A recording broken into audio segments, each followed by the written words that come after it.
Now, rescue efforts are underway in the remote Tibetan slopes of Mount Everest, where a snowstorm has trapped nearly 1,000 people in campsite on the eastern side of the mountain.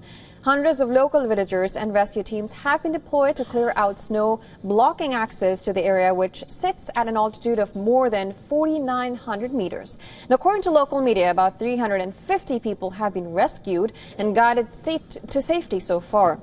While contact with the remaining 200-plus trekkers has been made, eyewitness footage show the snowy conditions. In one video, as you see on your screens, a line of hikers can be seen wading through snow in poor visibility.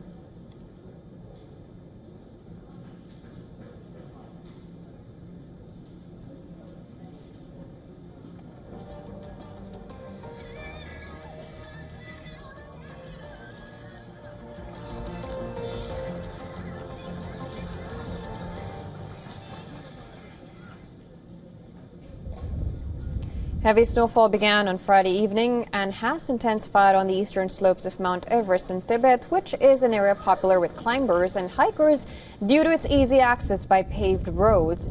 October is a peak season when skies are usually clear at the end of Indian monsoon, but ticket sales and entry to the entire scenic area were suspended from late Saturday, according to an official notice.